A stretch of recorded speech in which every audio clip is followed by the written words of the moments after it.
여러분이 가장 좋아하는 햄버거를 웨이터가 가져왔군요. 최고의 토핑으로 가득 차고 육즙이 가득한 햄버거입니다.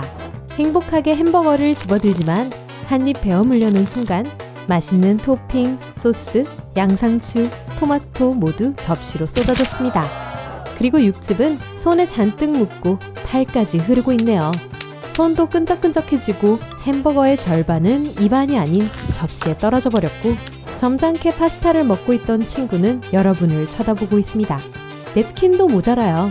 햄버거를 이렇게 먹는 게 익숙하셨다고요? 여러분은 지금까지 햄버거를 잘못 먹고 있었던 겁니다. 좋은 소식은 햄버거 과학계에서 햄버거를 먹는 다른 방법 혹은 더 좋은 방법을 찾았다는 거죠. 햄버거 교수들 사이에서 유명한 이 딜레마의 해결 방법은 햄버거를 거꾸로 먹는 거예요. 네, 맞아요. 거꾸로 먹는 게 가장 좋은 방법입니다. 주된 이유는 햄버거 빵의 위쪽 절반은 볼록하게 올라와서 빵의 가장 두꺼운 부분이 되기 때문이에요. 빵이 더 두껍기 때문에 소고기 패티의 육즙이나 여러분이 고른 토핑, 기름기를 흡수하게 됩니다.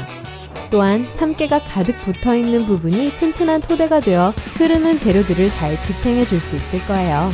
게다가 빵의 아랫부분이 너무 눅눅해지거나 무너지지 않게 도와주겠죠? 세상에 눅눅한 빵을 좋아하는 사람도 있을까요? 자, 햄버거를 먹을 때 일반적인 규칙은 햄버거를 두 손으로 잡고 먹기 시작한 후에는 다시 내려놓지 않는 것입니다. 이렇게 하면 햄버거의 본래 상태와 구조를 더 오래 유지할 수 있고 어느 쪽으로 먹던 간에 맛있고 육즙이 가득한 패티를 골고루 먹을 수 있을 거예요. 한 손으로 식사를 하고 싶으시다면 파스타를 주문하셨어야죠. 하지만 거짓말은 않겠습니다. 햄버거가 최고니까요. 그런데 이렇게 먹으면 손이 남지 않아서 감자튀김을 같이 먹고 싶어하는 사람에겐 문제가 되겠네요. 어쩔 수 없죠. 고상한 친구는 왜 여러분이 햄버거를 거꾸로 잡고 먹는지 엄청나게 궁금해질 겁니다. 약간 이상해 보일 수도 있지만 진정한 버거 매니아라면 약간 우스꽝스러워 보일지 몰라도 최고의 맛을 누려야 한다는 데 동의할 거예요. 이 햄버거 먹기 기술의 또 다른 장점은 먼저 속재료를 먹고 패티를 먹게 된다는 거예요. 그리고 이는 놀라운 맛을 만들어낼 것입니다. 만약 햄버거와 감자튀김을 똑같이 좋아한다면 감자튀김을 꼭대기층에 올려놓으셔도 좋습니다. 즉, 감자튀김이 첫 번째로 맛보는 재료가 되는 거죠. 이제 친구는 여러분이 어기는 규칙이 너무 많다고 걱정하는 것 같네요. 하지만 너무 앞서가지 말고 조금 뒤로 가마 다시 시작해보겠습니다. 햄버거가 처음 식탁에 놓이면 어떻게 해야 할까요? 햄버거를 가장 맛있게 먹기 위해 가장 먼저 해야 할 일은 무엇일까요? 어떤 사람들은 햄버거가 식탁에 놓이는 즉시 햄버거를 뒤집어야 한다고 생각해요. 이렇게 하면 빵의 아랫부분이 너무 눅눅해지는 것을 피할 수 있을 거예요. 하지만 햄버거를 드는 특별한 방법이 있어요. 햄버거를 들면 다 먹을 때까지 계속 들고 있어야 하기 때문에 햄버거를 먹기 전에 감자튀김을 한 입 드셔도 좋아요. 일단 빵의 볼록한 부분에 엄지손가락을 올리고 뒤집어서 드셔보세요. 더듬거릴 필요 없이 뒤집을 때 든든한 버팀목이 만들어질 거예요. 종이를 고정해주는 문구용 집게를 상상해보세요. 종이가 떨어지는 것을 집게가 막아주는 것처럼 손가락이 빵에서 토핑이 떨어지는 걸 막아줄 거예요. 그렇다면 햄버거를 받자마자 뒤집는 것이 좋을까요? 아니면 맛있게 한 입을 먹기 위해 들어올릴 때 뒤집는 것이 좋을까요? 그게 문제입니다. 이건 아마 자신에게 제일 잘 맞는 방법을 찾기 위해 실험을 해보는 게 좋을 거예요.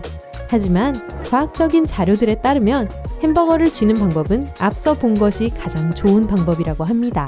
그러니 실험복을 입어보죠. 버거 실험을 좀 더 자세히 살펴볼 거예요. 2014년 일본의 유체역학, 공학, 치과 전문 연구원 3명이 햄버거를 먹는 가장 좋은 방법을 4개월간에 연구했습니다. 햄버거를 먹는 가장 좋은 방법을 연구하는데 4개월이라니 꽤 긴 시간이죠? 햄버거에 분명 진심이었을 거예요. 누가 아니겠어요. 이들은 다양한 방식으로 햄버거 먹는 모습을 3D 렌더링 하기도 했어요. 그리고 햄버거를 잡는 가장 좋은 방법이 양손을 쓰는 것이라는 걸 알아냈어요. 엄지손가락과 새끼손가락은 아래쪽에 두고 나머지 세 손가락은 윗빵 위에 올려놓는 겁니다. 햄버거를 거꾸로 먹을 때도 엄지와 새끼손가락을 윗빵에 올려놓는 게 가장 효과적으로 햄버거를 먹는 방법일 거예요. 간단하게 들리지 않나요? 또한 버거 연구원들은 햄버거를 너무 꽉 잡으면 내용물의 절반이 떨어진다는 결론을 냈어요. 풍선을 터뜨리듯 햄버거 빵을 손으로 찌그러뜨리면 재료도 눌려 나오기 때문이죠. 하지만 어떤 전문가들은 햄버거가 접시에 있을 때 어느 정도의 압력을 가하는 게 좋다고 합니다. 그러면 구조가 단단해지고 빵 두 쪽 사이의 재료가 단단하게 유지될 거예요. 피자의 사탑처럼 넘어지거나 쓰러지는 것을 막기 위해 보통 가운데에 막대기를 꽂아둔 햄버거에 특히 효과적인 방법이에요. 막대를 그대로 둔 상태에서 버거를 누르거나 잘 잡힐 때까지, 처음 몇 입을 먹을 때까지 막대를 꽂아주시면 돼요. 하지만 너무 세게 누르지는 마세요. 햄버거를 팬케이크처럼 먹고 싶지는 않을 테니까요. 천천히 드시면서 맛을 음미하고 식사를 즐겨보세요. 즐기지 못한다면 다 무슨 소용인가요? 일단 여러분이 햄버거를 손에 쥐면 전문가들은 가운데로 내려가면서 먹는 게 아니라 작게 한 입을 먹고 바깥 부분을 돌려가며 먹는 게 좋다고 해요. 특히 배가 고프거나 신날 때 햄버거를 크게 베어 무는 걸 참기는 어렵겠죠? 하지만 조금씩 먹는다면 내용물을 더 잘 잡아둘 수 있고 속재료가 줄줄 새지 않게 될 거예요. 우리 모두 어떻게 햄버거를 먹든 속재료는 항상 점점 뒤로 밀려난다는 것을 알고 있어요. 바깥 부분부터 먹으면 모든 재료를 중심에 두고 고르게 유지할 수 있을 겁니다. 아마도 마지막 몇 입에서 토마토를 한 입 가득 먹고 싶어 하지 않을 거예요. 또 다른 기술은 가운데를 자르는 거예요.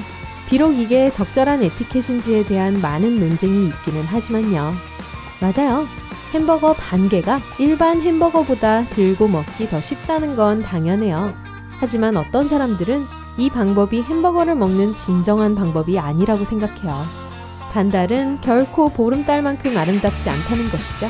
어떤 사람들은 햄버거에 식기를 사용하는 게 아주 부적절하다고 생각합니다. 하지만 포크를 꺼내기 전에 햄버거를 자를지 말지는 전적으로 여러분에게 달려있어요. 그리고 햄버거의 반을 거꾸로 들고 먹어도 되죠. 이제 마지막 몇 입이 남았을 때 많지는 않겠지만 그래도 여전히 소스와 토핑이 접시에 남아있을 거예요. 흐르는 걸 아예 막기는 힘드니까요.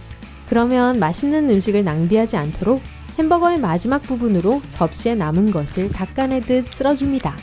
깨 한 톨도 남기지 않고 깔끔하게 먹는 거죠. 네, 잘하셨습니다. 다시 말씀드리죠. 햄버거가 나왔습니다. 모든 토핑과 가장 맛있는 소스를 곁들여 가장 맛있는 햄버거를 주문하셨습니다. 햄버거의 꼭대기에 엄지손가락을 대고 뒤집어서 식사를 시작하세요. 같이 밥을 먹는 친구에게 조금 이상해 보일 수 있지만 작고 절제된 움직임으로 햄버거를 베어 물면 손도 깔끔해지고 접시에 흘릴 것도 거의 없습니다. 그나저나 방금 친구분이 햄버거를 한 입 달라고 하신 것 같네요. 물론 오늘의 영상은 햄버거를 먹는 방법을 알려드린 것 뿐이에요. 더 전통적인 방법으로 드시는 걸 좋아하실 수도 있죠. 그렇지만 괜찮아요. 맛있는 햄버거는 어떻게 먹든 맛있을 테니까요. 하지만 한번 뒤집어 보면 놀랄지도 모르죠. 그리고 인생 최고의 햄버거를 먹을지도 몰라요.